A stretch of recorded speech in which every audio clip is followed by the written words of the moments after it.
Good afternoon, children. I am Sri Rashmi. I am going to teach you physics. I know it's the first time you are attending my class, and you all are in a great excitement to attend the physics class. Now, I am going to start with the first chapter, which is an easiest chapter, and which is called the motion. Within this chapter motion, I am going to teach you distance and displacement. Okay, the difference between the distance and displacement I am going to teach you today. And all of us know the word motion. Motion means that much, the word movement or motion is that much correlated with our daily life that we know. We can't imagine a world without movement. And if you are going deeper to this motion, that concept motion, it's clear that concept motion is very interesting. I will give you one example. If you are moving in a car, in the forward motion, to the front we are moving, and sometimes the trees nearby to us may seem to move backward. That is what an interesting phenomenon. So from this it's clear motion is somewhat very interesting to know. Okay, and I will give you one more example. Nowadays I will give you one example which is slight unfamiliar to the students nowadays. I'm giving one example of a cow and a crow. Okay, see, sometimes let a cow is standing, and a crow is sitting on the cow. Okay, so cow is there, and on the cow a crow is sitting. While with respect to the ground, in the ground the cow is standing. So in with respect to the ground, if we are explaining the cow's motion, we can say cow is moving. And with respect to the ground, if we are telling the crow is also moving because position is changing on the ground. At first cow and crow at one position, later onwards both are changing its position, so definitely we can say they are moving. But if you are explaining the crow's motion with respect to cow, can you say the crow is moving? On the cow, crow is not changing its position, so we can't say cow. Through a simple example, I am going to teach you what is distance and displacement, or difference between these two. Okay, I am going to explain one car's motion, car motion. So let that car start its movement from the point A. Okay, and the car is in motion, and the car reaches the point B. Okay, from the A to B. Now distance between A and B is clear from this figure, which is 10 kilometer. Now from B it reaches C. Okay, from the point B it reaches C, and the distance between B and C is 8 kilometer. Okay, so from A it reaches B, from B it reaches C. Okay, from C, now now the car is at C, and the distance between B and C is 8 kilometer. And now from the C it moved back to the point B again. Okay, so the movement of the car is like this. From A it reaches B.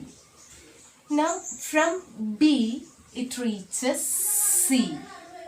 After reaching C, it moved back to the point B again.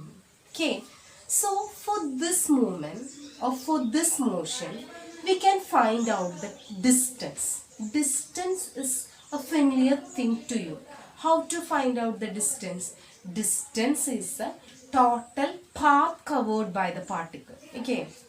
So distance is the total path covered by the particle. Total path covered by the particle is what the distance. So from here in this example, we can calculate distance first. Okay.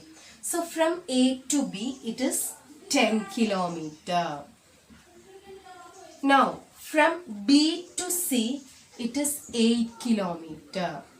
From C, it reaches B again. So if B to C is 8 kilometers, C to B is also 8. So it again 8 kilometer. So what will be the total path covered by the particle or total distance covered by the particle? It will be 10 plus 8 plus 8, which is 26 kilometers. Am I right? This is what the total distance covered by the particle. Now I am going to teach you the displacement concept. Okay.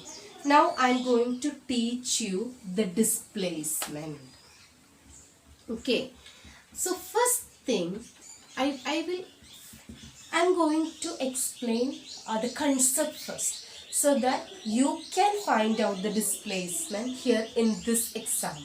Okay, in the same example, we are going to calculate displacement. For that, I will teach you what displacement is. Okay, in the displacement, we are bothering about only 2 points. The first point is starting point, and the second point is end point.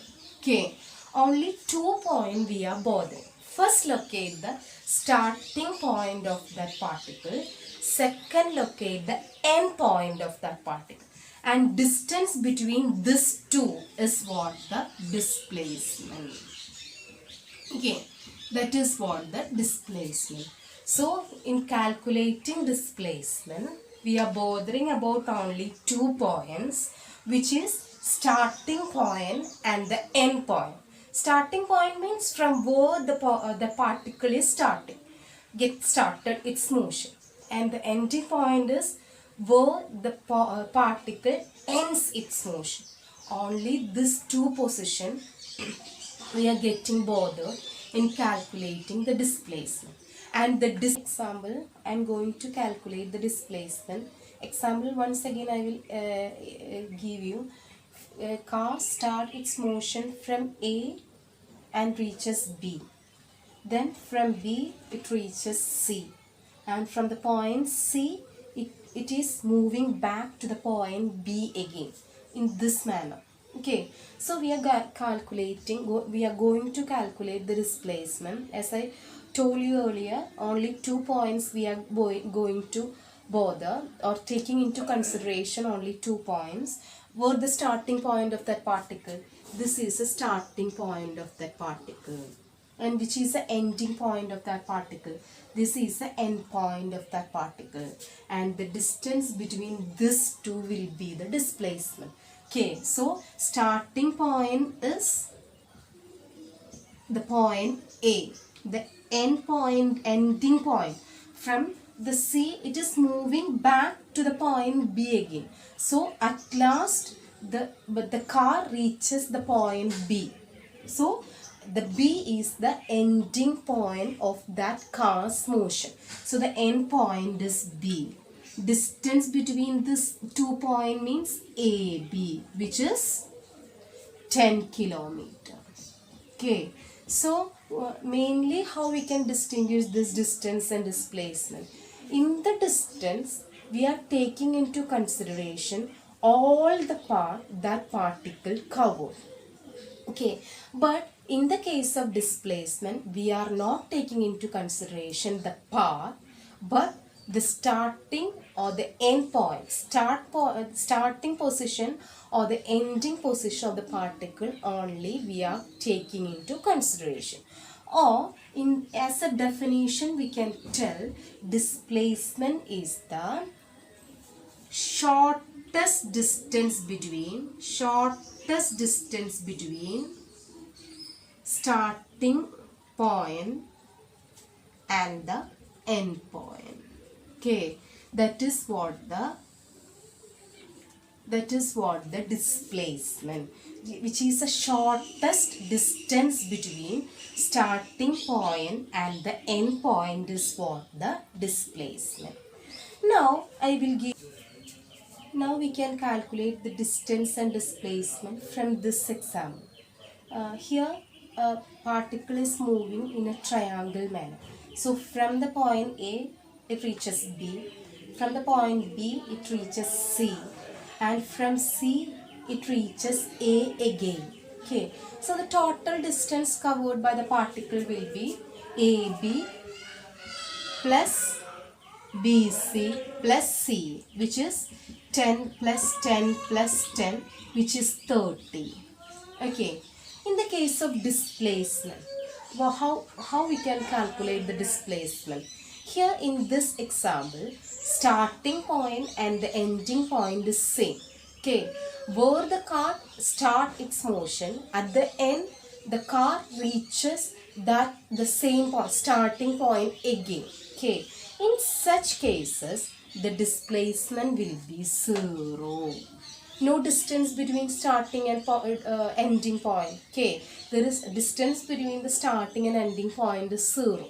So the displacement will be 0, which means if a movement or if a particle start its motion from a point and ends its motion in the same point, the displacement will be 0. I think the concept is clear to you.